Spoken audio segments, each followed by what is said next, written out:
ó ga o àwọn àfáà náà ṣáà ti ń gborí wọlé fún MC Olúọmọ báyìí àfáà Al-Fulani ti gbóhùn àdúrà sókè lórí ọ̀rọ̀ wàhálà rògbòdìyàn tó wà nínú ẹgbẹ́ NURTW tí Tafasego ń bá MC Olúọmọ fà nípa ipò state chairman ẹgbẹ́ wọn ní Lagos State. Ó lágbára ẹ̀yin èèyàn wọ́n ní lówelówe náà kúkú ń lùlù àgídìgbò òwe lówe báyìí òní MC Olúọmọ náà fi ń sọ̀rọ̀ last òun náà padà fọwọ́n síta bí àfáà Al-Fulani ṣe ń gbàdúrà ní kíkankíkan lórí ọ̀rọ̀ yìí bẹ́ẹ̀ lòun náà fi ohun òwe ló fi ń sọ̀rọ̀ jáde gbogbo wa náà láti mọ̀ wípé kò sẹ́lòmíì tí ohun òwe MC Olúọmọ tún fẹ́ máa bá wí tó kọjá Tafasego àti Koko Zaria ó lágbára mo sì rò pé gbogbo wa náà la ṣèrántí bí ọ̀rọ̀ wọn ṣe bẹ̀rẹ̀ ní nǹkan bíi last year báyìí nígbà tí MC Olúọmọ fa Tafa lọ́wọ́ sókè pé òun ló máa jẹ́ next state chairman àmọ́ tí kò tí ì gbé mandate lé lọ́wọ́ títí di àkókò yìí bí mo ṣe ń bá yín sọ̀rọ̀ ọ̀rọ̀ òun ló sì ti di wàhálà rẹpẹtẹ wàhálà Promax nínú ẹgbẹ́ NURTW kódà Koko Zaria tó jẹ́ ọmọ ẹ̀yìn MC Olúọmọ tó jẹ́ close pal gan ta ti rò wípé òun ló yẹ kó dúró ti MC Olúọmọ nírú period yìí Koko Zaria gan ti ṣe kíni ó ti yà kúrò lẹ́yìn MC ó ti bá Tafasego lọ ó sì ta tán sẹ́yìn Tafasego ni pé kẹ́nìbọ̀dì bá gbé mú wá òun máa gé mú yẹn dànù ni ó lágbára ó gbẹ̀nu tán ẹ̀yin èèyàn ẹ kọ́kọ́ bá mi wo fídíò yìí ná. ọ̀dọ̀ gálà mi wà yìí alhamdulilayi ẹ jẹ́ a dúpẹ́ fọlọ́run bá ẹ jẹ́ a ṣe alhamdulilayi ẹ jẹ́ a tún ṣe alhamdulilayi ọ̀dọ̀ gálà wà dúpẹ́ fọlọ́run jẹ́ kí n sọ fún ẹ sọ́ra yìí tá n bẹ́ẹ̀ bẹ́ẹ̀ yìí gbogbo challenges tó bá rí má tara okùnfà gíga ní máa jẹ́ ọ̀gá Alhaji Musiliu Ayinde Akínsẹ́yìn. gbogbo challenge téèyàn bá rí ilé ayé kó gbà fọlọ́run kó lè máa fàdúrà sí i bẹ́ẹ̀ ní ọkọ̀ tó le tí ó jẹ́ ọ̀rọ̀ kò sí everything be okay. Warafanahu makana aliyya. Ó lágbára ọgbẹni tán ẹ̀yin èèyàn wọ́n lókun fa oríire oní gbogbo challenges tí MC Olúọmọ ń fèsì lọ́wọ́lọ́wọ́ báyìí ẹ̀yin èèyàn it is well and then kò tó tán síbẹ̀ gbogbo given opportunity náà ni MC Olúọmọ náà fi ń fi àwọn ohun òwe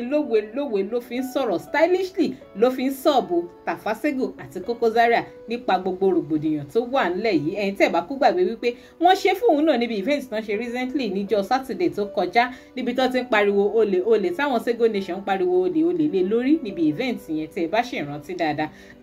national progress ẹni tó lìdí àwọn chairman Lagos State now Alhaji Mustapha Sego.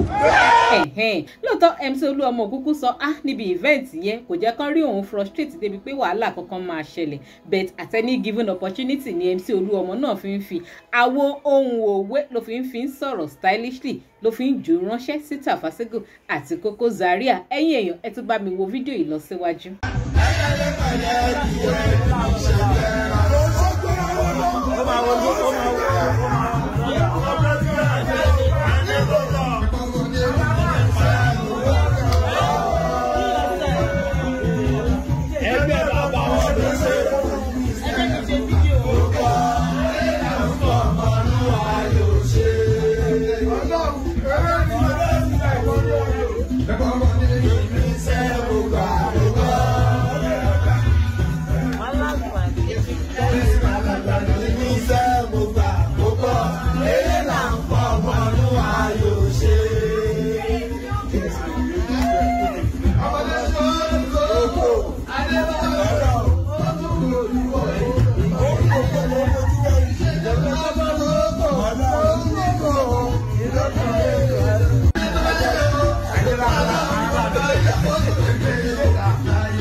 Better one.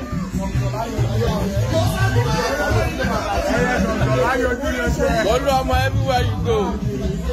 Ó di MTN mọ́ wọn lọ́wọ́.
Ó ga ó lágbára ẹ̀yin èèyàn lówelówe òní MC Olúọmọ fi ń sọ̀kò ọ̀rọ̀ ń títì kò sọ direct àmọ́ gbogbo àná la mọ̀ wípé kò tún sẹ́lòmíì tí orin òwe MC Olúọmọ fẹ́ máa bá wí tó ju Tàfáségò àti Koko Zaria lọ ó lágbára it is well. àní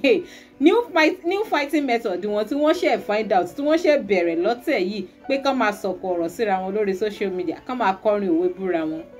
Agbára season film ni ká tó máa lọ gẹ́gẹ́ bí ìṣe wa ẹ ti já ka kọ́mẹ̀ntì kan sí méjì lábẹ́ fídíò yìí.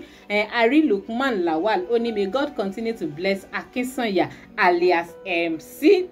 Okay o Ọmọbílú Wàlíù òun náà ní àmì. Abbas Unity ó ní ọ̀gá wa ó wà ìyẹn Musiliu Akinde ìyẹn Musiliu Akinsanya Àyìndé. Ọ̀gá wọ́n tún gbé fún MC Olúọmọ gidi tààrà ni o it is well. Another commenter Ọ̀ṣọ́wàsí náà ní amen in Jesus mighty name. Ahmed Tóyìn náà ní may God continue to bless Alhaji MC Olúọmọ. Then Abiodun John òun náà ní God is always your strength sir. Shadosne òun náà ní ọmọ olóore Musiliu Akinsanya Àyìndé. Alimotu Òkìkíọlá òun náà ní amen Jesus Olúọmọ Àyìndé president up inshallah. So MC Olúọmọ náà sì ní fans nígboro ó sì láwọn tó ń dìbò fún tán wọ́n sì ń sọ wípé àwọn náà dúró tán sẹ́yìn bí Tàfáségò náà ṣe láwọn ọmọ ẹrúkú tán dúró sẹ́yìn ẹ̀tàn yanyan. Níbo lọ̀rọ̀ yìí máa padà já sí ẹ̀yin èèyàn mi gbogbo bó bá ṣe ń lọ ẹ jẹ́rìí wípé lórí ìkànnì màá tún gbé wá fún yín live and direct. Ẹ má gbàgbé láti máa bá mi follow Digi Naija online lórí ayélujára Facebook link tó wà lábẹ́ fídíò yìí máa gbé yín débẹ̀ from there ẹ̀ tó máa gbádùn àwọn ètò wa lọ́lọ́kan òjọ̀kan títí dìgbà míì ó dàbọ̀.